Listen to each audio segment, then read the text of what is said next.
बिल्कुल पास खड़ी ही थी दिव्या। उसके उलझे हुए काले बाल और बारिश में भीगे हुए साधारण सूती कपड़े उस आलीशान और महंगे कमरे की सजावट से बिल्कुल मेल नहीं खा रहे थे। दिव्या बहुत अच्छी तरह जानती थी कि आज रात उसे वो भारी कीमत चुकानी होगी जिससे वह अपनी पूरी जिंदगी भागती आई थी। कमरे की मंद और सुनहरी रोशनी में उसका पीला पटीडीडीएस चुका चेहरा किसी प्राचीन काल के भूतिया साए की तरह लग रहा था।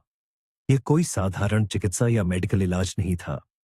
यह तो सीधे तौर पर मौत के साथ किया गया एक खौफनाक और अंतिम सौदा था। विक्रम सिंघानिया ने तो बस उसे अपने इकलौते बेटे की देखभाल के लिए एक अनाथ और मजबूर नौकरानी के रूप में काम पर रखा था।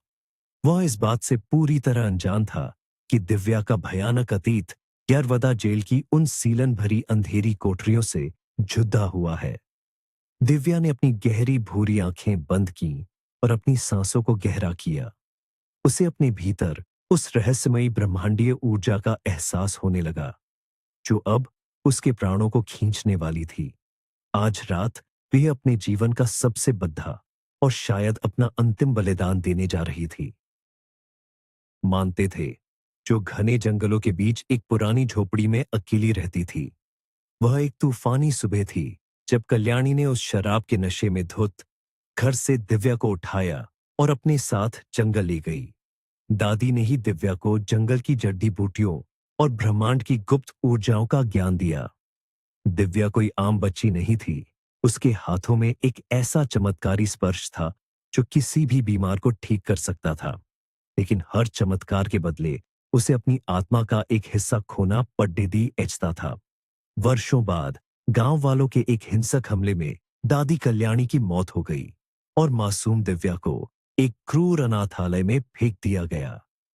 वहां से भागने, दर दर की ठोकरें खाने और लोगों के लालच का शिकार होने के बाद दिव्या ने बहुत कम उम्र में ही दुनिया के सबसे घिनौने रूप देखे थे। उसकी शक्तियां ही उसका सबसे बड़ा श्राप बन गई थीं, जिसके कारण उसे अंततः एक झूठे मुकदमे में जेल की सलाखों के पीछे धकेल दिया गया। अब जेल से छूटने के बाद उसकी किस्मत उसे विक्रम सिंघानिया के दरवाजे तक ले आई थी, जहां उसका अतीत और भविष्य आपस में टकराने वाले थे। पीठ पर लाल निशान छोड़ डाश जाती थी। दिव्या, जो अब तक केवल जंगल की खुली हवा और दादी कल्याणी की ममता के बीच पली बढ़ी थी, इस कंक्रीट के पिंजरे में खुद को मृत महसूस कर रही थी। रात के समय जब पहाड़ों से टकराकर बर्फीली हवाएं खिड़कियों के कांच को डराती थीं, तो दिव्या अपनी फटी हुई रजाई में दुबककर चुपचाप रोती थी। उसके साथ कमरे में रहने वाली बद्धी लड़कियां उसे हमेशा मानसिक और शारीरिक रूप से प्रताड़ित करती थीं। वे उसे जंगली भूतनी कहकर चिढ़ाती थीं, क्योंकि दिव्या अक्सर शून्य में घूरती रहती थी। वह उन अदृश्य आत्माओं को देख सकती थी जो उस अनाथालय की पुरानी छतों से लटकी रहती थीं। दिव्या ने अपनी शक्तियों को दुनिया से छिपाने का फैसला कर लिया था। उसे डर था कि अगर किसी को भी उसके इस चमत्कारी स्पर्श के बारे में पता चल गया, तो वे उसे फिर से डायन समझकर मार डालेंगे।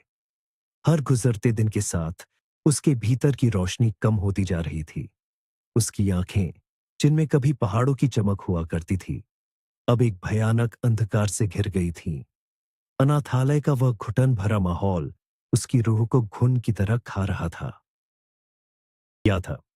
उसका एक पैर लोहे का था और वह अनाथालय में आग बुझाने और कोयला झोंकने का काम करता था। बच्चे उसके डरावने चेहरे के कारण उससे कोसों दूर भागते थे, लेकिन दिव्या को उसके झुलसे हुए चेहरे के पीछे एक बहुत ही नरम और टूटा हुआ इंसान नजर आया। पहली बार जब दिव्या उस अंधेरे कमरे में गई, तो बलदेव आग की लपटों को घूर रहा था। उसकी आंखों में एक ऐसी पीड़ा थी जो दिव्या की अपनी पीड़ा से मेल खाती थी। बिना कुछ कहे दिव्या उसके पास जाकर बैठ गई और आग की उस सुनहरी रोशनी में अपने ठंडे हाथों को सेकने लगी।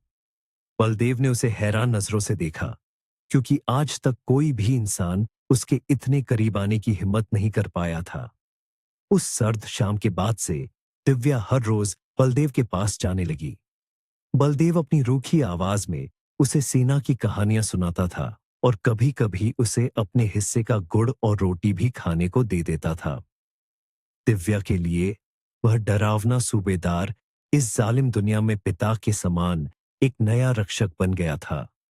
दोनों की खामोशी के बीच एक ऐसा गहरा रिश्ता बन गया था जिसे शब्दों की कोई जरूरत नहीं थी। अब से मुक्ति दे देना ही बेहतर होगा। लेकिन दिव्या उस मासूम की दर्द भरी चीखों को बर्दाश्त नहीं कर सकी। उसने बलदेव को बाहर जाने का इशारा किया। जैसे ही बलदेव मुद्दा, दिव्या ने अपने दोनों छोटे छोटे हाथ उस पिल्ले के खून से सने शरीर पर रख दिए। उसने अपनी आंखें बंद की और अपने भीतर की उस ब्रह्मांडीय ऊर्जा को जगाया जिसे उसने इतने महीनों से दबाकर रखा था। कमरे में अचानक एक रहस्यमयी नीली रोशनी फैल गई। पिल्ले के शरीर से उठने वाला सारा दर्द किसी काले धुएं की तरह निकलकर दिव्या के हाथों के रास्ते उसके अपने शरीर में प्रवेश करने लगा। दिव्या दर्द से कांपने लगी।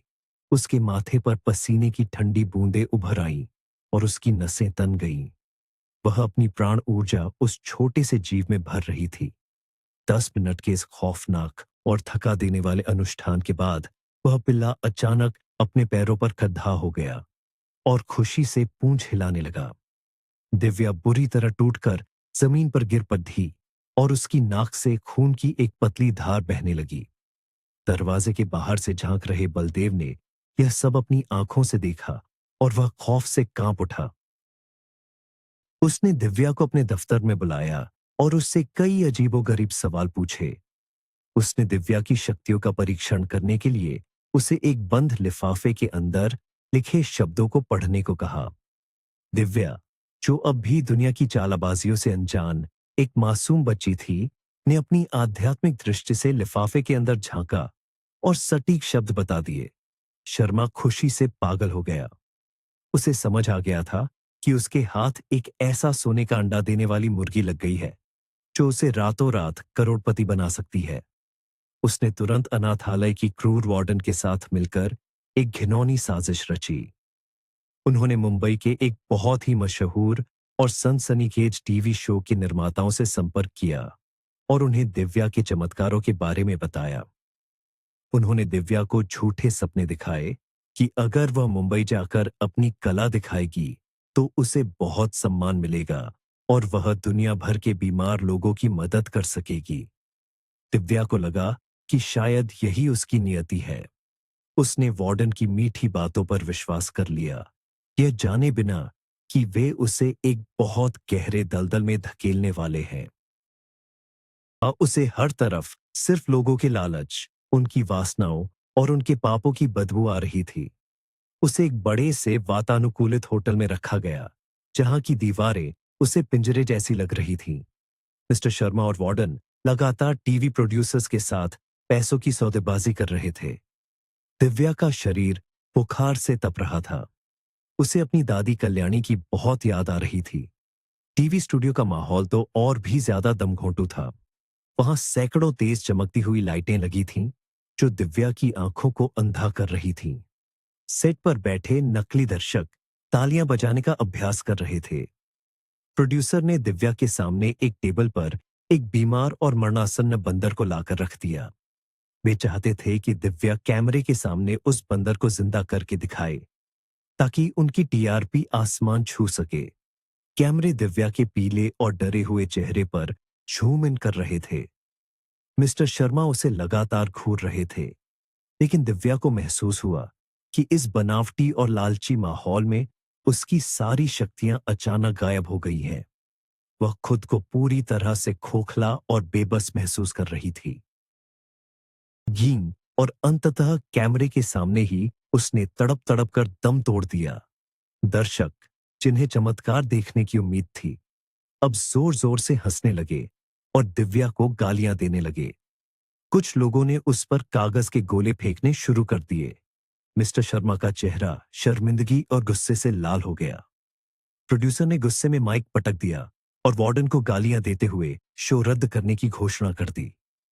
दिव्या के कानों में वह अपमानजनक हंसी किसी गर्म शीशे की तरह उतर रही थी। उसका दम घुटने लगा और वह मंच पर ही बेहोश होकर गिर पड़ी। कोई भी उसे उठाने नहीं आया। इस पूरी घटना ने दिव्या के नाजुक दिल पर एक बहुत गहरा और कभी न भरने वाला घाव दे दिया था। उसे एहसास हो गया था कि दुनिया चमत्कारों का सम्मान नहीं करती, बल्कि उन्हें मनोरंजन और तमाशे के लिए इस्तेमाल करती है। जब वह होश में आई, तो उसे पता चला कि मिस्टर शर्मा और वार्डन उसे वहीं छोड़कर वापस शिमला चले गए हैं। वह मुंबई के उस भयानक स्टूडियो के एक अंधेरे कमरे में अकेली और बेसहारा पड़ी थी। उसके पास न पैसे थे और न ही वापस लौटने का कोई रास्ता। आ मिस्टर शर्मा तो उसकी शक्ल देखते ही उस पर अपना गुस्सा उतारने लगते थे। उसका जीवन अब पहले से भी ज्यादा नर्क बन गया था। इन सब के बीच अगर कोई एक इंसान उसके साथ खड़ेदा अच्छा था, तो वह था सूबेदार बलदेव। बलदेव ने उसे उस तहखाने से बाहर निकाला और अपने बॉयलर रूम में पनाह दी। शेरू, वह लंगड़ा पिल्ला, दिव्या को देखकर खुशी से उसके चेहरे को चाटने लगा। बलदेव ने दिव्या के सिर पर अपना खुरदरा हाथ रखा और कहा कि दुनिया बहुत जालिम है और सच्चे मोतियों की कद्र सिर्फ जौहरी ही जानता है। दिव्या अब समझ चुकी थी कि इस इमारत में उसका कोई भविष्य नहीं है। अगर वह यहां और रुकी, तो उसकी आत्मा हमेशा के लिए घुटकर मर जाएगी। एक रात, जब पूरा अनाथालय गहरी नींद में सो रहा था और बाहर भयानक बर्फीला तूफान चल रहा था, दिव्या ने अनाथालय से हमेशा के लिए भागने का फैसला किया। उसने बलदेव को अपने इरादे के बारे में बताया। बलदेव जानता था कि यह बहुत खतरनाक है, लेकिन वह भी उस नरक से तंग आ चुका था। उसने अपनी फटी हुई वर्दी पहनी, कुछ सूखी रोटियां बांधी और दिव्या और शेरू को साथ लेकर अंधेरे में निकल पड़ा। आकरली और अंजलि को एक अनाथालय में डाल दिया गया। सालों बाद जब बलदेव वापस लौटा, तो उसका चेहरा इतना भयानक हो चुका था कि कोई उसे पहचान नहीं सका। वह पिछले 12 सालों से देश के हर अनाथालय में अपनी बेटी को तलाश रहा था। शिमला का यह आश्रम उसकी आखिरी उम्मीद था, लेकिन वहां भी उसे निराशा ही हाथ लगी थी। बलदेव की कहानी सुनकर दिव्या की आंखों से आंसू छलक पड़े। उसने बलदेव की बेटी को अपनी आध्यात्मिक शक्तियों से ढूंढने का संकल्प लिया। कई रातों तक घने जंगलों में ध्यान लगाने के बाद दिव्या की आत्मा ने समय और दूरी की सीमाओं को पार कर लिया। उसने एक विजन में देखा कि अंजलि अब दिल्ली के एक बड़े अस्पताल में नर्स का काम करती है। उसने बलदेव को यह खुशखबरी दी। बलदेव की आंखों में सालों बाद एक चमक दिखाई दी। वह खुशी से एक छोटे बच्चे की तरह रोने लगा। तीनों ने तुरंत दिल्ली की ओर अपना रुख कर लिया। रास्ते में उन्हें कभी ट्रकों में लिफ्ट मांगनी पड़ी, तो कभी ढाबों पर बर्तन मांजकर पेट भरना पड़ा। लेकिन बलदेव के भीतर बेटी से मिलने की जो नई ऊर्जा जागी थी, वह उन्हें आगे बढ़ा रही थी। रुकी और उसने पलटकर देखा। बलदेव के उस जले हुए और डरावने चेहरे को देखकर वे बुरी तरह डर गई और पीछे हट गई। बलदेव ने रोते हुए उसे बताया कि वह उसका पिता है, जो युद्ध से वापस आ गया है। उसने अपनी जेब से अंजलि के बचपन की एक पुरानी और घिसी हुई तस्वीर भी निकालकर दिखाई। अंजलि ने तस्वीर देखी, लेकिन उसकी आंखों में प्यार की जगह एक खौफनाक नफरत और गुस्सा उभर आया। उसने चिल्लाते हुए कहा कि उसका पिता बहुत पहले मर चुका है। उसने बलदेव पर आरोप लगाया कि वह एक पागल भिखारी है जो उसे ब्लैकमेल करने आया है। उसने कहा कि उसने अपनी जिंदगी बहुत मुश्किलों से बसाई है और वह अपने दोस्तों और समाज के सामने इस डरावने चेहरे वाले इंसान को अपना पिता मानने से इनकार करती है। उसने सिक्योरिटी गार्ड्स को आवाज लगा दी। गार्ड्स ने आकर बलदेव को बेरहमी से धक्का देकर अस्पताल के गेट से बाहर निकाल दिया। बलदेव सड़क की धूल में गिर गया। उसका दिल, जो युद्ध के मैदान में भी नहीं कांपा था, आज अपनी ही बेटी के ठुकराए जाने पर पूरी तरह से टूटकर बिखर गया था। दिव्या दौड़कर उसके पास आई और उसे गले लगा लिया। शांति दी। उन्होंने शहर के बाहरी इलाके में एक जर्जर मकान में किराए पर एक छोटा सा कमरा ले लिया। इस मकान की मालकिन शांति देवी थी, जो एक बेहद लालची, कड्डीदुवे स्वभाव वाली और क्रूर महिला थी। उसके चेहरे पर लालच की गहरी लकीरें थीं और वह हर वक्त बीड़ी पीती रहती थी। शांति देवी ने उन्हें कमरा इस शर्त पर दिया कि बलदेव पास ही बन रहे एक नए पुल के निर्माण कार्य में मजदूरी करेगा और उसे अपनी दिहाड़ी का आधा हिस्सा किराए के रूप में देगा। बलदेव, जो अपनी बेटी से मिले धोखे के बाद चुपचाप और पत्थर की तरह हो गया था, बिना किसी शिकायत के हर दिन पत्थर ढोने लगा। दिव्या घर पर रहकर शांति देवी के ताने सुनती और शेरू की देखभाल करती। शांति देवी अक्सर दिव्या को गालियां देती और उसे मनहूस कहकर बुलाती, लेकिन दिव्या चुपचाप सब कुछ सहती रही, क्योंकि उसके पास जाने के लिए अब कोई और जगह नहीं थी। आशिकेश की वो सर्द और सीलन भरी रातें बलदेव की खांसने की आवाजों से गूंजती रहती थीं। दिव्या को एहसास होने लगा था कि बलदेव का शरीर अब अंदर से टूट रहा है और यह गरीबी उन्हें बहुत जल्द निगल जाएगी। तक जिंदा नहीं बचेगा। ऑपरेशन का खर्च लाखों में था। शांति देवी ने पैसे देने से साफ इनकार कर दिया और उल्टे उन्हें घर से बाहर निकालने की धमकी देने लगी। दिव्या के सामने अंधेरा छा गया। उसके जीवन का आखिरी सहारा भी मौत के मुहाने पर खड़ा था। दिव्या ने तय किया कि वह बलदेव को मरने नहीं देगी, चाहे इसके लिए उसे कुछ भी करना पड़ा है। रात के सन्नाटे में जब शांति देवी सो रही थी, दिव्या ने बलदेव के खून से सने शरीर पर अपने हाथ रखे। उसने अपने जीवन में इतना बड़ा जोखिम पहले कभी नहीं लिया था। उसने अपनी पूरी आत्मिक शक्ति को एक जगह इकट्ठा किया और उसे बलदेव की टूटी हुई हड्डियों में प्रवाहित करना शुरू कर दिया। यह प्रक्रिया इतनी भयानक थी कि दिव्या की आंखों की नसें लाल हो गईं और उसके कानों से खून बहने लगा। कमरे का तापमान अचानक बढ़ गया। बलदेव का शरीर हवा में कुछ इंच ऊपर उठा और उसकी टूटी हड्डियां रहस्यमयी तरीके से आपस में जुड़ने लगीं। दर्द के मारे दिव्या के मुंह से एक भयानक चीख निकल गई, जिसे सुनकर शांति देवी अचानक जाग उठी और उसने दरवाजे की दरार से यह खौफनाक नजारा देख लिया। मक्की दी कि अगर वह उसके कहे अनुसार काम नहीं करेगी तो वह पुलिस को बता देगी कि बलदेव ने किसी की हत्या की है और वे लोग यहां छिपकर रह रहे हैं। शांति देवी ने कहा कि शहर में बहुत से ऐसे अमीर और भ्रष्ट लोग हैं जो अपनी बीमारियों से छुटकारा पाने के लिए लाखों रुपए देने को तैयार बैठे हैं। दिव्या को अब उनके लिए अपनी शक्तियों का इस्तेमाल करना होगा और सारा पैसा शांति देवी रखेगी। बलदेव ने इस बात का कड़ा विरोध किया और शांति देवी का गला पकड़ लिया, लेकिन दिव्या ने उसे रोक दिया। दिव्या जानती थी कि अगर वे यहां से भागे तो उनका कोई भविष्य नहीं है। बलदेव की जान बचाने के एहसान तले तभी दिव्या ने शांति देवी की शर्त मान ली। उस दिन से दिव्या का जीवन एक खौफनाक और अंतहीन दलदल में तब्दील हो गया।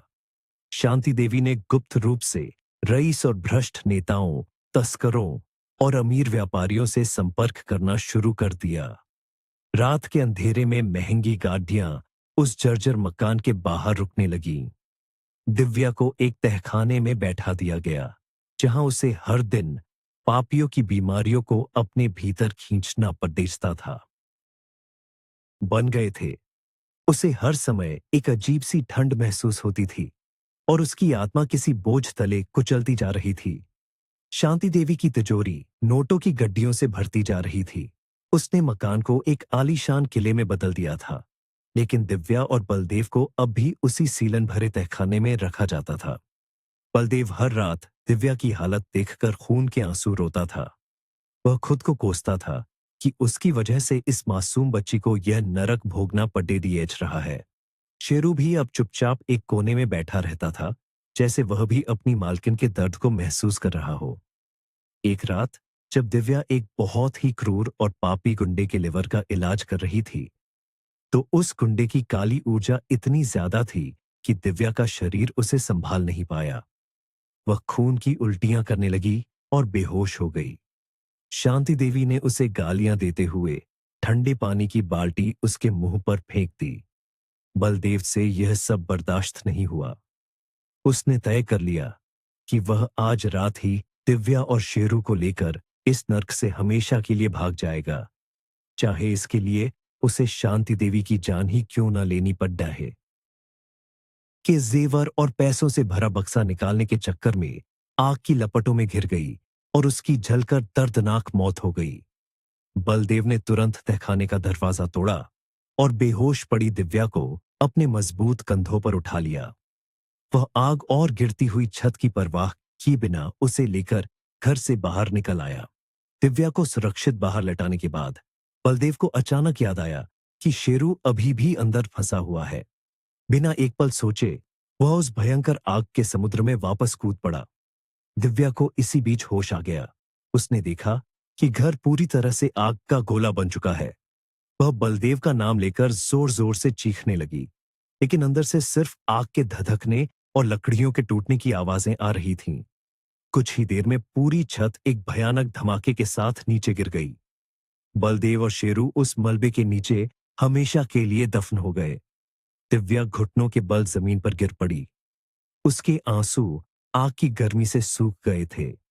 उसके जीवन का आखिरी इंसान जो उससे प्यार करता था, आज उसकी आंखों के सामने जलकर राख हो गया था। यह दृश्य दिव्या की रूह को हमेशा के लिए छलनी कर गया। घर में आग लगा दी। दिव्या, जो बलदेव और शेरू की मौत के सदमे से पूरी तरह से टूट चुकी थी, ने अपने बचाव में एक शब्द भी नहीं कहा। वह एक जिंदा लाश बन चुकी थी। उसके लिए अब इस दुनिया में रहने का कोई मतलब नहीं रह गया था। अदालत में मुकदमा बहुत ही तेजी से चला। किसी ने दिव्या का पक्ष नहीं सुना। मीडिया ने उसे एक कातिल चुड़ैल के रूप में पेश किया।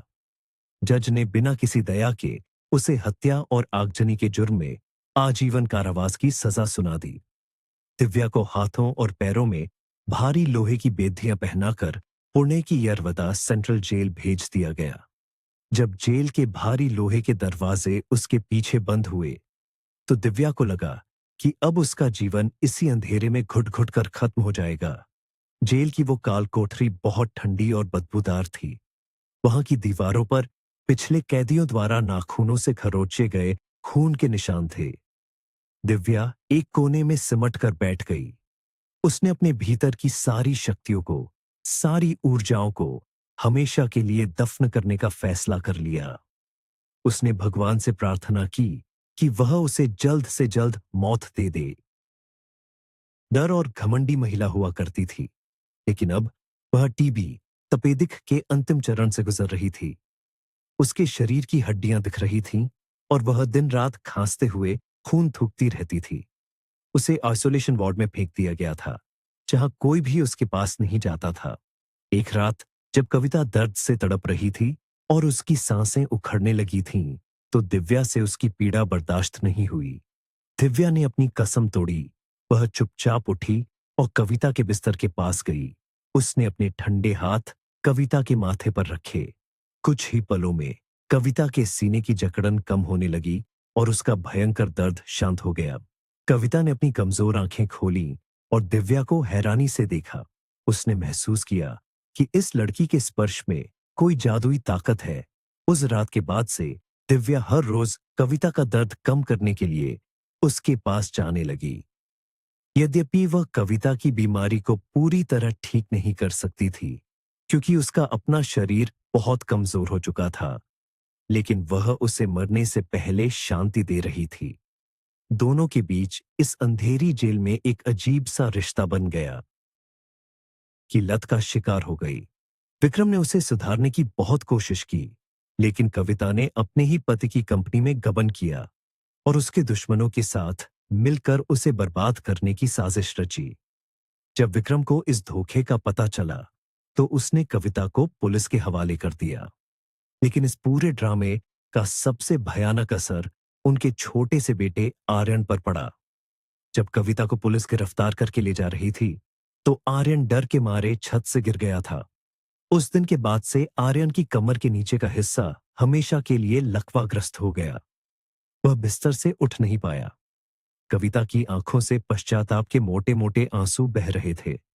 उसने सिसकते हुए कहा, मेरी वजह से मेरा मासूम बेटा आज भी एक जिंदा लाश बनकर बिस्तर पर पड़ा है। डॉक्टर कहते हैं कि उसे कोई शारीरिक चोट नहीं है, बल्कि उसके दिमाग ने उस दिन के सदमे से खुद को बंद कर लिया है। मुझे पता है कि मैं कभी जेल से बाहर नहीं जा पाऊंगी, लेकिन अगर तुम कभी यहां से बाहर निकलो तो मेरे बेटे को बचा लेना। तुम्हारे हाथों में भगवान का वास है। यह कहकर कविता बुरी तरह रोने लगी। एन से सब कुछ शुरू हुआ था। कुछ दिनों बाद कविता की हालत बहुत ज्यादा खराब हो गई। उसे खून की भयंकर उल्टियां होने लगीं। मरते समय उसने दिव्या के हाथों में एक खून से सना हुआ खत रखा। यह खत विक्रम के नाम था, जिसमें उसने अपनी सारी गलतियों की माफी मांगी थी और दिव्या को आर्यन की देखभाल के लिए रखने की गुजारिश की थी। कविता ने आखिरी सांस ली और दिव्या की गोद में ही दम तोड़ दिया। कविता की मौत के बाद जेल के अधिकारियों को दिव्या के एक बहुत बड़े सच का पता चला। कुछ नए सबूत और शांति देवी के एक पुराने नौकर की गवाही से यह साबित हो गया कि आशिकेश के आग वाले मामले में दिव्या पूरी तरह से निर्दोष थी। ये खबर दिव्या के लिए किसी झटके से कम नहीं थी। पूरे 5 साल उस नरक में गुजारने के बाद अंततः अदालत ने उसे बाइज्जत बरी कर दिया। जिस दिन दिव्या जेल के उन भारी लोहे के दरवाजों से बाहर निकली, आसमान में काले बादल छाए हुए थे। वह बाहर आई तो उसकी आंखें चौंधिया गईं और तभी सामने सड़क पर एक पेड़ के नीचे से एक लंगड़ा और बूढ़ा कुत्ता पूंछ हिलाता हुआ उसकी ओर दौड़ पड़ा। वह शेरू था। आग के उस भयानक दिन वह किसी तरह बच निकला था और पूरे 5 साल तक वह उसी जेल के बाहर दिव्या का इंतजार कर रहा था। शेरू को सीने से लगाकर दिव्या फूट फूट कर रोने लगी। अब उसके पास जीने का एक नया मकसद था। तदिया अपनी मृत पत्नी के खून से सने खत को पढ़कर विक्रम की आंखों से आंसू छलक पड़े। उसने बिना कोई सवाल किए दिव्या को आर्यन की देखभाल के लिए एक विशेष नर्स के रूप में काम पर रख लिया। जब दिव्या पहली बार आर्यन के कमरे में गई तो वह ठिठक कर रुक गई। कमरे में महंगी मेडिकल मशीनों की नीरस बीप गूंज रही थी। आर्यन बिस्तर पर लेटा हुआ था। उसका शरीर पूरी तरह से सूख चुका था और उसकी आंखें खिड़की के बाहर शून्य में घूर रही थीं। वह 18 साल का हो चुका था, लेकिन उसका मानसिक विकास उसी खौफनाक दिन पर रुका हुआ था जब उसकी मां को गिरफ्तार किया गया था। दिव्या धीरे से उसके पास गई और उसने प्यार से आर्यन के माथे पर हाथ रखा। जैसे ही दिव्या ने उसे छुआ, आर्यन के शरीर में एक हल्की सी कंपन हुई। उसकी खाली आंखों में एक अजीब सी पहचान की चमक उभरी। दिव्या को महसूस हुआ कि आर्यन के भीतर अब भी एक मासूम बच्चा छिपा हुआ है, जो अपने डर की वजह से इस लकवे के पिंजरे में कैद है। दिव्या ने मन ही मन संकल्प लिया कि वह इस पिंजरे को तोड़कर ही रहेगी, चाहे इसके लिए उसे कुछ भी क्यों न करना पड़े। उन्हें वापस जीवित करने के लिए दिव्या को अपनी उस चरम और अंतिम शक्ति का उपयोग करना होगा, जो उसकी खुद की जान ले सकती थी। वह जानती थी कि आर्यन की काली ऊर्जा और उसके सदमे का वजन इतना अधिक है कि शायद उसका अपना कमजोर शरीर इसे सहन नहीं कर पाएगा, लेकिन वह इसके लिए तैयार थी। एक दिन विक्रम को अपने व्यापार के एक बहुत ही महत्वपूर्ण काम के सिलसिले में 1 हफ्ते के लिए विदेश जाना पड़ा।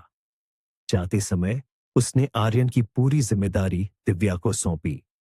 विक्रम के जाने के बाद दिव्या ने उस अंतिम अनुष्ठान की तैयारी शुरू कर दी। उसने पूरे कमरे को साफ किया, खिड़कियों को खोलकर समुद्र की ताजी हवा को अंदर आने दिया और कमरे के चारों कोनों में कुछ विशेष जड़ी बूटियां जलाईं जो वह अपने गांव से जानती थी। आज रात तूफानी होने वाली थी और प्रकृति की ऊर्जा अपने चरम पर थी। दिव्या ने शेरू को कमरे से बाहर निकाला और अंदर से दरवाजा मजबूती से बंद कर लिया। आर्यन डरी हुई आंखों से ये सब देख रहा था। दिव्या उसके पास आई और उसके सिर पर हाथ फेरते हुए बोली, डरो मत आर्यन, आज रात तुम आजाद हो जाओगे। रहा था। उसने अपने दोनों हाथ आर्यन के बेजान पैरों पर रख दिए। जैसे ही उसने ऊर्जा का प्रवाह शुरू किया, एक भयानक झटके ने उसके पूरे शरीर को हिलाकर रख दिया। आर्यन के शरीर में 18 सालों से जमा हुआ डर, दुख और लकवे का काला अंधकार एक जहरीले धुएं की तरह निकलकर दिव्या की नसों में घुसने लगा। दिव्या की सांसें उखड़ने लगीं। उसे ऐसा लगा जैसे कोई उसके शरीर में पिघला हुआ गर्म सीसा डाल रहा हो। दर्द से उसकी चीख निकल गई, लेकिन उसने अपने हाथ नहीं हटाए। आर्यन की आंखें फटी रह गईं। उसे अपने पैरों में एक भयंकर जलन और उसके बाद एक अद्भुत हल्कापन महसूस होने लगा। दिव्या की नाक कान और आंखों से खून की पतली धारें बहने लगीं। वह अपनी जीवन ऊर्जा आर्यन के मृत शरीर में डाल रही थी और उसकी मृत्यु को अपने भीतर खींच रही थी। कमरे का तापमान इतना बढ़ गया कि शीशे की खिड़कियों में दरारें पड़ने लगीं। बाहर बिजली का एक भयानक कड़ाका हुआ, जिसने पूरे कमरे को पल भर के लिए सफेद रोशनी से अंधा कर दिया। और उसी रोशनी के बीच आर्यन के पैरों की उंगलियों में 18 सालों के बाद पहली बार हलचल हुई। यह प्रक्रिया कई घंटों तक चलती रही। दिव्या का शरीर अब पूरी तरह से राख की तरह सफेद पड़ चुका था। उसकी नसें काली दिखाई देने लगी थीं। ऐसा लग रहा था कि वह किसी भी पल टूटकर बिखर जाएगी। लेकिन उसका संकल्प हिमालय के पहाड़ों से भी ज्यादा मजबूत था। उसने अपनी आखिरी सांस तक की ऊर्जा को एक साथ इकट्ठा किया और एक अंतिम जोरदार झटके के साथ आर्यन के शरीर में प्रवाहित कर दिया। आर्यन के मुंह से एक गहरी और लंबी सांस निकली, जैसे वह किसी गहरी पानी की झील से बाहर आया हो। उसके पैर, जो सालों से लकवाग्रस्त थे, अचानक मुड़ने लगे। उसने महसूस किया कि वह अपने शरीर पर पूरी तरह से नियंत्रण पा चुका है। वह कांपते हुए बिस्तर से उठा। उसके पैर जमीन पर टिके और वह 18 साल बाद अपने पैरों पर खड़ा हो गया। यह एक चमत्कार था जो विज्ञान की समझ से परे था। आर्यन ने अपनी आंखों पर विश्वास नहीं किया। वह खुशी से चिल्लाया और उसने मुड़कर दिव्या को देखना चाहा। लेकिन जैसे ही वह मुड़ा, उसने देखा कि दिव्या किसी कटे हुए पेड़ की तरह धड़ाम से फर्श पर गिर पड़ी। उसके शरीर में कोई हलचल नहीं थी। उसकी आंखें बंद थीं और चेहरा पूरी तरह से निर्जीव लग रहा था। आर्यन घबरा गया। वह लड़खड़ाते हुए कदमों से दिव्या के पास पहुंचा और उसे अपनी बाहों में उठा लिया। वह जोर जोर से रोते हुए दिव्या का नाम पुकारने लगा। बाहर दरवाजा पीटते हुए शेरू भी बुरी तरह भौंक रहा था। आर्यन ने अपनी पूरी ताकत लगाकर दरवाजा खोला और घर के नौकरों को चिल्लाकर बुलाया। उसी वक्त विक्रम, जो अपनी यात्रा बीच में ही रद्द करके वापस आ गया था, घर के मुख्य दरवाजे से अंदर दाखिल हुआ। जब वह भागता हुआ कमरे के पास पहुंचा, तो उसने जो दृश्य देखा, उसने उसके पैरों तले जमीन खिसका दी। ही विक्रम समझ गया कि इस लड़की ने उसके बेटे को जीवन देने के लिए अपनी जान की बाजी लगा दी है। उसने तुरंत मुंबई के सबसे बेहतरीन डॉक्टरों की टीम को फोन किया। घर को एक अस्पताल में तब्दील कर दिया गया। डॉक्टरों ने दिव्या की जांच की। उसकी नाड़ी लगभग रुक चुकी थी और शरीर का तापमान बर्फ की तरह ठंडा था। मेडिकल साइंस के हिसाब से वह तकनीकी रूप से मर चुकी थी। लेकिन विक्रम ने हार नहीं मानी। उसने डॉक्टरों से कहा कि चाहे उसकी पूरी दौलत क्यों न खर्च हो जाए, लेकिन इस लड़की को कुछ नहीं होना चाहिए। कई दिनों तक दिव्या वेंटिलेटर पर जीवन और मृत्यु के बीच झूलती रही। आर्यन हर पल उसका हाथ पकड़े उसके बिस्तर के पास बैठा रहता था। वह भगवान से मिन्नतें करता था कि जिस फरिश्ते ने उसे नया जीवन दिया है, उसे वापस मत बुलाना। शेरू भी चुपचाप दिव्या के पैरों के पास बैठा रहता। ऐसा लग रहा था जैसे पूरा ब्रह्मांड दिव्या की सांसों को वापस लाने के लिए एक हो गया हो। विक्रम को अब एहसास हो गया था कि कविता ने उसे यह खत क्यों लिखा था। ये लड़की कोई साधारण इंसान नहीं, बल्कि भगवान का रूप थी। पांच की तो वे भी हैरान रह गए। उसका शरीर चमत्कारिक रूप से खुद ब खुद ठीक हो रहा था। लेकिन दिव्या को एक बात बहुत अच्छी तरह से समझ आ गई थी। जब उसने अपना हाथ उठाया, तो उसे वह नीली और ब्रह्मांडीय ऊर्जा महसूस नहीं हुई। आर्यन की जान बचाने के उस खौफनाक अनुष्ठान में दिव्या की वह रहस्यमयी और दर्दनाक शक्ति हमेशा के लिए खत्म हो गई थी। अब वह कोई चमत्कारी लड़की नहीं थी। अब वह सिर्फ एक आम लड़की थी, जिसे अपनी एक नई जिंदगी शुरू करनी थी। दिव्या के होठों पर एक बहुत ही सुकून भरी मुस्कान तैर गई। वह जिंदगी भर इस भारी शक्ति के बोझ तले कुचली जाती रही थी और आज वह पूरी तरह से आजाद थी। विक्रम सिंघानिया कमरे में आया और वह दिव्या के पैरों के पास जमीन पर घुटनों के बल बैठ गया। इस घमंडी और अमीर आदमी ने दिव्या के सामने सिर झुकाकर रोते हुए कहा, तुमने मुझे मेरी दुनिया वापस दी है। आज से ये घर, ये संपत्ति और हम सब तुम्हारे कर्जदार हैं। तुम अब कोई नौकरानी नहीं, बल्कि इस घर की बेटी हो। दिव्या ने प्यार से विक्रम के सिर पर हाथ रखा और उसकी आंखों से खुशी के आंसू बहने लगे। न कि किसी जादुई शक्ति के जरिए, शेरू अब भी उस बड़े से घर के बगीचे में शान से घूमता था। विक्रम ने दिव्या को अपनी वसीयत में अपनी बेटी का दर्जा दे दिया था। दिव्या को अब अनाथालयों, जेल की काल कोठरियों और लालची लोगों के चंगुल से हमेशा के लिए आजादी मिल गई थी। उसने अपने अतीत के सभी गहरे घावों को माफ कर दिया था। उसने शिमला के उस अनाथालय को एक बड़े दान के जरिए सुधारने का काम भी शुरू किया और सूबेदार बलदेव की याद में एक ट्रस्ट खोला जो बेसहारा सैनिकों और अनाथ बच्चों की मदद करता था। दादी कल्याणी का सपना अब एक अलग रूप में सच हो रहा था। एक शाम दिव्या, आर्यन और विक्रम समुद्र के किनारे खड़े होकर डूबते हुए सूरज को देख रहे थे। ठंडी हवाएं उनके चेहरों को छू रही थीं। दिव्या ने आसमान की तरफ देखा और उसे लगा जैसे बादलों के बीच से दादी कल्याणी, बलदेव और कविता उसे देखकर मुस्कुरा रहे हैं। जीवन का चक्र पूरा हो चुका था। दर्द की राख से एक नया जीवन, एक नया सवेरा जन्म ले चुका था। यह एक ऐसी कहानी बन गई थी जो पीढ़ियों तक उस घर में एक प्रेरणा के रूप में सुनाई जाने वाली थी। ने भले ही उसे बहुत कष्ट दिए, लेकिन अंततः उसी शक्ति ने उसे एक सच्चा और प्यारा परिवार भी दिलाया। विक्रम सिंघानिया का अहंकार टूट गया और उसे समझ में आ गया कि दुनिया की सारी दौलत मिलकर भी एक जीवन नहीं खरीद सकती। आर्यन, जिसने अपनी जवानी बिस्तर पर काट दी थी, अब जीवन के हर एक पल की कीमत जानता था। वे तीनों एक साथ मिलकर समाज की भलाई के लिए अनगिनत काम करने लगे। दिव्या अक्सर अपनी मेडिकल किताबों के बीच बैठकर मुस्कुराती थी, यह सोचकर कि असली चमत्कार किसी जादू में नहीं, बल्कि इंसान के निस्वार्थ प्रेम और बलिदान में होता है। उसने दुनिया को दिखा दिया कि अंधकार चाहे कितना भी गहरा क्यों न हो, एक छोटी सी रोशनी की किरण उसे चीरने के लिए काफी होती है। उसने उन सभी लोगों को भी माफ कर दिया जिन्होंने उसे धोखा दिया था, क्योंकि वह जानती थी कि नफरत का बोझ सिर्फ उस इंसान को जलाता है जो उसे ढोता है। उसकी क्षमाशीलता ही उसकी असली जादुई शक्ति थी। अब वह भविष्य की ओर देख रही थी, जहां कोई डर नहीं था, कोई रहस्य नहीं था, बस एक साफ और खूबसूरत जिंदगी थी जो उसका इंतजार कर रही थी। कोई चमत्कार नहीं था, बल्कि यह उसका वह प्यार और सहानुभूति थी जो उसके दिल से निकलती थी। लोग उसे एक फरिश्ते की तरह मानते थे। एक दिन जब दिव्या अस्पताल से लौट रही थी, तो उसे गेट पर एक बहुत ही कमजोर और बूढ़ी औरत मिली।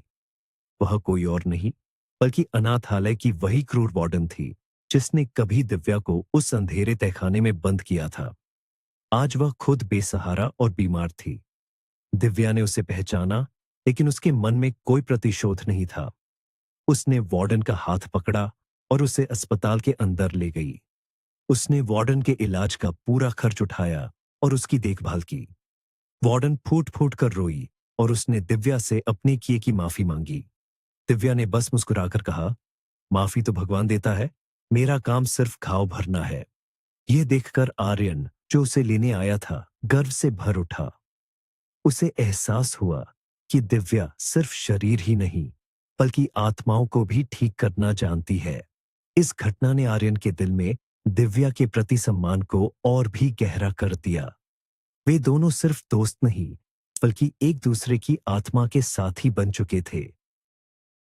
भी उन दोनों के इस रिश्ते को दिल से स्वीकार कर लिया। एक शानदार समारोह में, जो समुद्र के किनारे आयोजित किया गया था, आर्यन और दिव्या ने एक दूसरे को हमेशा के लिए अपना जीवन साथी चुन लिया। शादी के दिन दिव्या बहुत ही खूबसूरत लग रही थी। उसने कोई भारी गहने या महंगे कपड़े नहीं पहने थे, बल्कि उसने वही सादगी अपनाई थी जो उसकी पहचान थी। जब आर्यन ने उसे मंगलसूत्र पहनाया, तो दिव्या की आंखों से खुशी के आंसू बह निकले। उसने अपनी आंखें बंद की और एक पल के लिए उसे लगा जैसे सूबेदार बलदेव ने आकर उसके सिर पर अपना आशीर्वाद रखा हो। शादी के बाद दिव्या ने अपने जीवन का सबसे बड़ा और साहसिक फैसला लिया। उसने आर्यन के साथ मिलकर उत्तराखंड के उसी नीलकंठवाड़ी गांव में जाने का निश्चय किया जहां से उसकी कहानी शुरू हुई थी। वह उस गांव को बदलना चाहती थी जिसने उसे और उसकी मां को ठुकरा दिया था।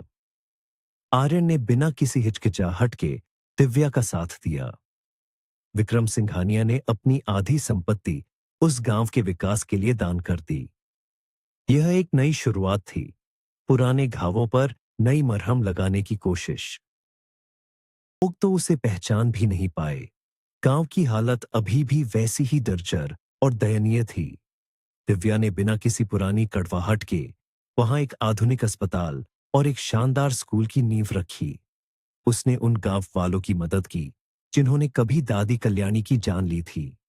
जब लोगों को पता चला कि यह वही दिव्या है जिसे वे मनहूस समझते थे, तो वे शर्मिंदगी से सिर झुकाकर खड़े हो गए। गांव के सरपंच ने दिव्या के पैरों में गिरकर माफी मांगी। दिव्या ने उन्हें उठाया और कहा, अंधेरे से लड़ने का तरीका अंधेरा फैलाना नहीं, बल्कि दीप जलाना है। दिव्या और आर्यन ने दादी कल्याणी की उस पुरानी झोपड़ी को फिर से बनवाया और उसे एक आश्रम में बदल दिया, जहां बेसहारा लोगों को मुफ्त इलाज और आसरा मिलता था। जंगलों की वह शांति जो कभी दिव्या को डराती थी, अब उसे सुकून दे रही थी।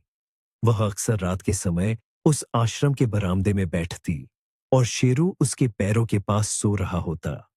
आर्यन उसके पास आकर बैठता और दोनों बिना कुछ कहे आसमान के तारों को निहारते रहते। उनका जीवन एक पूरी तरह से पूर्ण वृत्त, फुल सर्कल बन चुका था। तवाड़ी के उस अस्पताल में इलाज कराने आते थे। दिव्या अब एक मशहूर और बहुत ही सम्मानित डॉक्टर बन चुकी थी। उसके पास कोई जादुई शक्ति नहीं थी, लेकिन उसका ज्ञान और उसका समर्पण किसी भी जादू से कम नहीं था। विक्रम सिंघानिया अपना व्यापार आर्यन को सौंपकर उसी गांव में आ बसे थे। उन्होंने शहर की भीड़भाड़ छोड़कर पहाड़ों की शांति को चुन लिया था। एक दिन जब दिव्या अस्पताल के वार्ड का दौरा कर रही थी, उसने एक छोटी बच्ची को रोते हुए देखा, जिसके हाथ में गहरी चोट लगी थी। दिव्या उसके पास गई, उसने प्यार से उस बच्ची के सिर पर हाथ फेरा और उसे एक कहानी सुनानी शुरू की। एक ऐसी लड़की की कहानी जो तारों से गिरी थी और जिसने दुनिया को प्यार करना सिखाया। बच्ची दर्द भूलकर कहानी सुनने में मग्न हो गई। दिव्या ने मुस्कुराते हुए आर्यन की तरफ देखा, जो दरवाजे पर खड़ा यह सब देख रहा था। उनके जीवन में अब कोई तूफान नहीं था, कोई खौफनाक रात नहीं थी, सिर्फ प्यार, शांति और सुकून था। और यही दिव्या के जीवन का अंतिम और सबसे खूबसूरत चमत्कार था, जिसे उसने अपनी मेहनत और सच्चाई से हासिल किया था। थी और उसका प्रेम किसी भी श्राप को वरदान में बदल सकता है। अनाथालय की सर्द रातों से लेकर आशिकेश के तहखानों की यातनाओं और जेल की खौफनाक काल कोठरियों तक दिव्या ने हर दर्द को सहा, लेकिन उसने कभी अपनी इंसानियत को मरने नहीं दिया।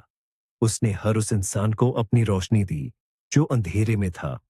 बलदेव का बलिदान, कविता का पश्चाताप और विक्रम का बदला हुआ हृदय, ये सभी दिव्या की उसी निस्वार्थ ऊर्जा के परिणाम थे।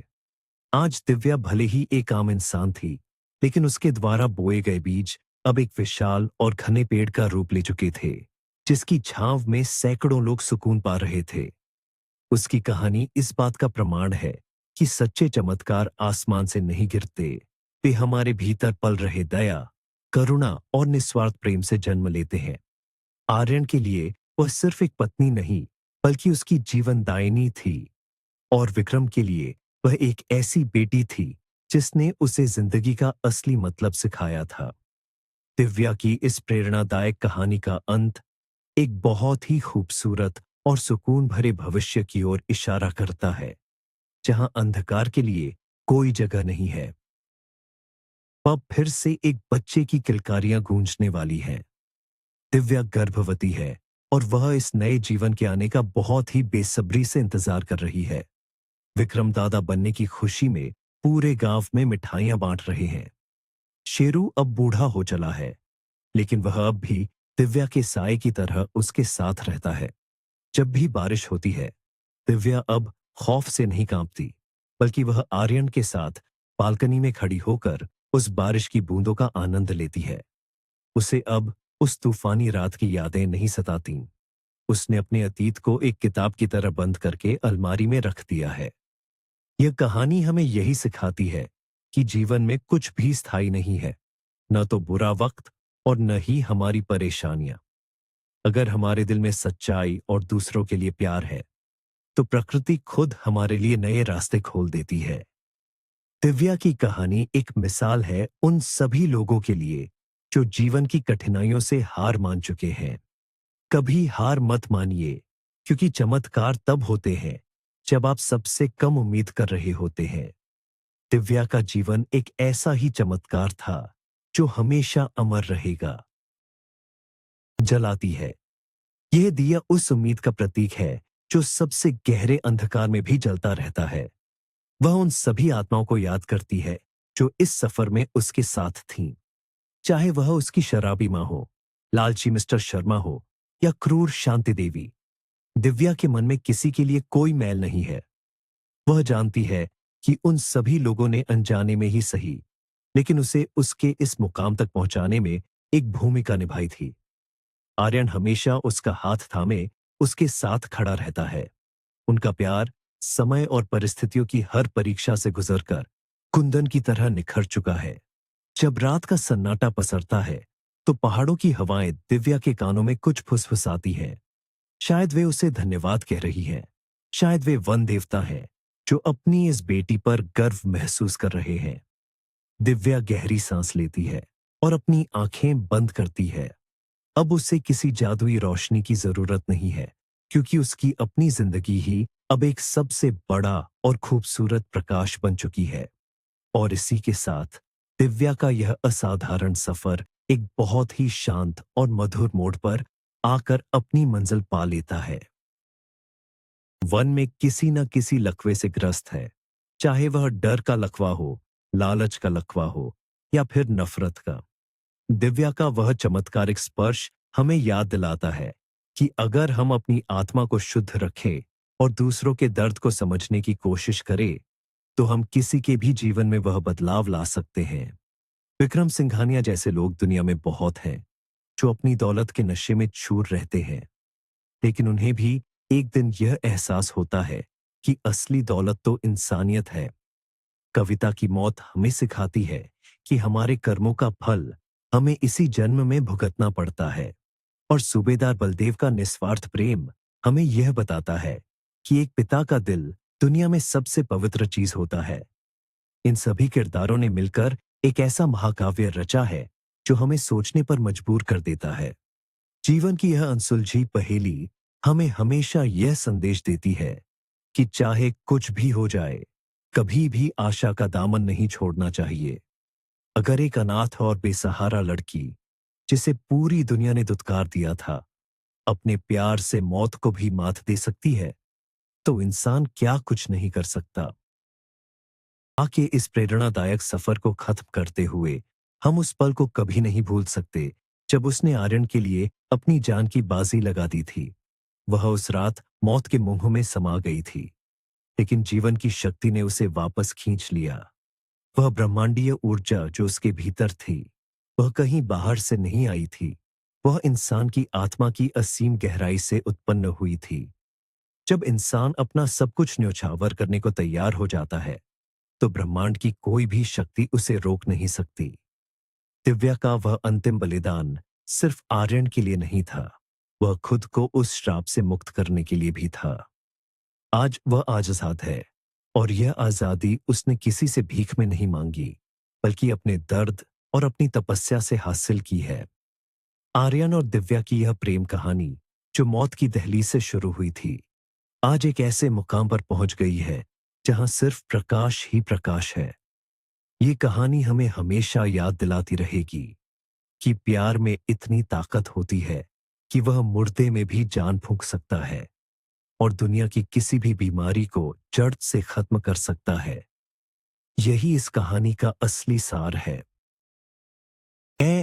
नीलकंठ वाड़ी में बर्फ की सफेद चादर बिछने लगती है, लेकिन अब इस बर्फ की ठंडक में कोई डर या घुटन नहीं है।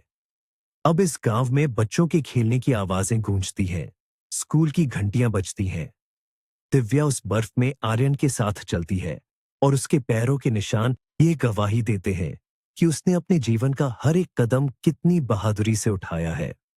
विक्रम सिंघानिया आग के पास बैठकर अपनी पुरानी यादों में खो जाते हैं, लेकिन अब उनकी आंखों में कोई पश्चाताप नहीं है। वे एक बहुत ही संतुष्ट इंसान बन चुके हैं। वे आर्यन और दिव्या को एक साथ देखकर यह महसूस करते हैं कि यही उनके जीवन की सबसे बड़ी कमाई है। शेरू आग के पास लेटकर मजे से सोता रहता है। दिव्या कभी कभी अपनी पुरानी जिंदगी के बारे में सोचती है, लेकिन वह उस पर रोती नहीं है।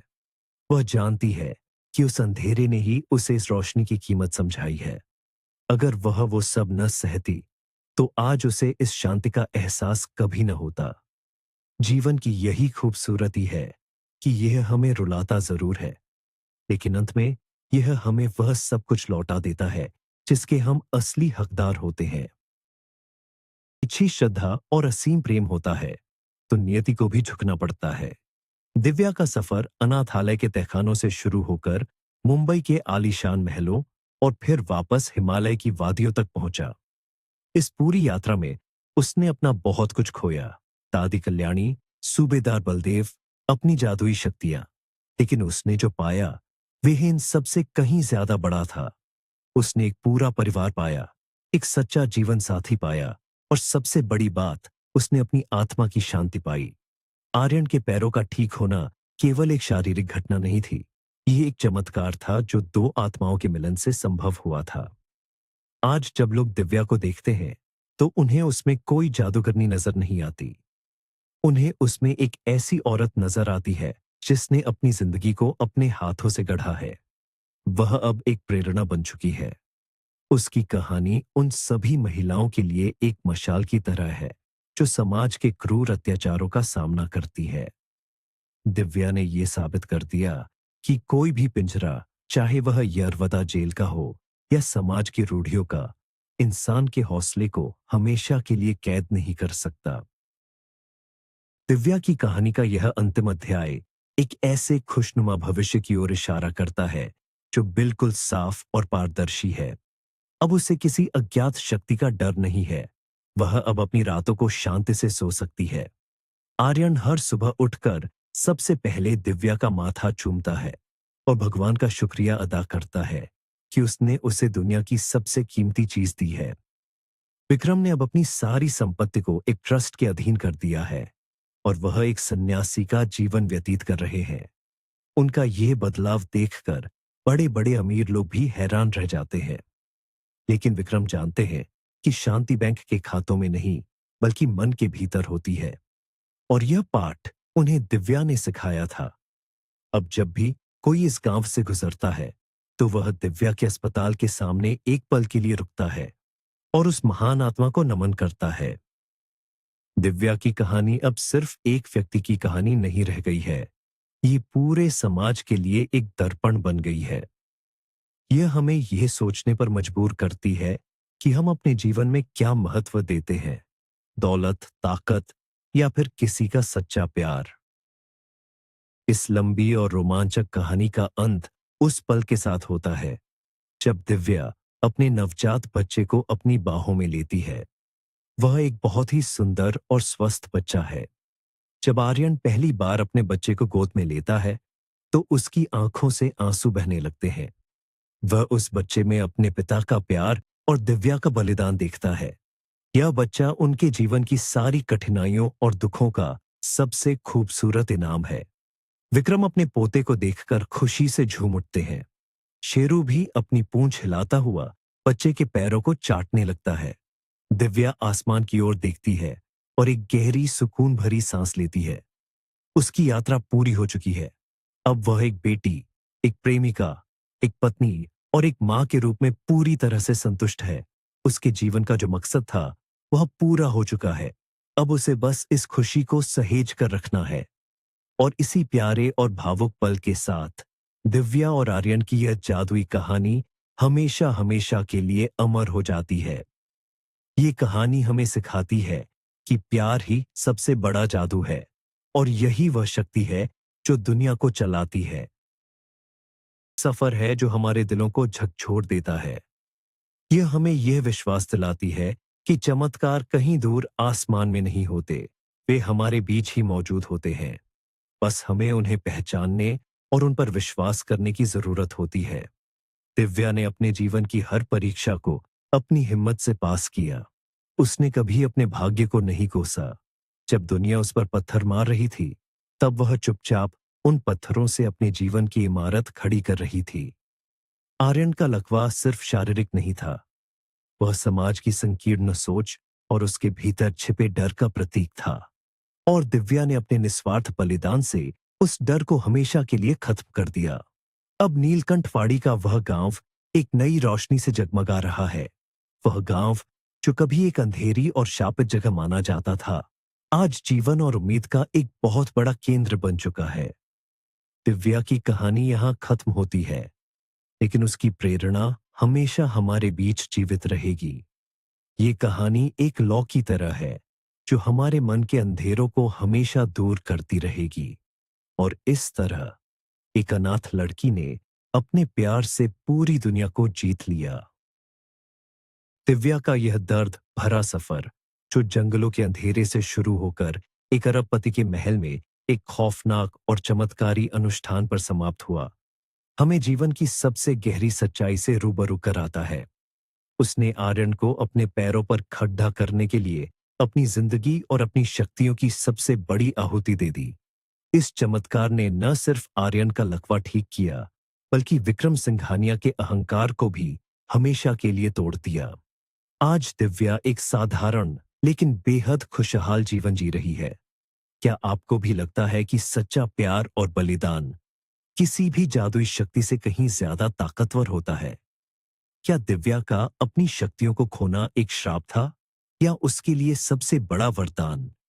अगर इस कहानी ने आपके दिल को भी छू लिया है, तो वीडियो को लाइक जरूर करें। ऐसी ही और भी रहस्यमयी, भावनात्मक और प्रेरणादायक कहानियों के लिए हमारे चैनल को तुरंत सब्सक्राइब करें और बेल आइकन दबाना न भूलें। कमेंट करके जरूर बताएं कि इस कहानी का कौन सा हिस्सा आपको सबसे ज्यादा रुला गया या पसंद आया। आपके विचार हमारे लिए बहुत महत्वपूर्ण है। धन्यवाद और मिलते हैं अगली कहानी में।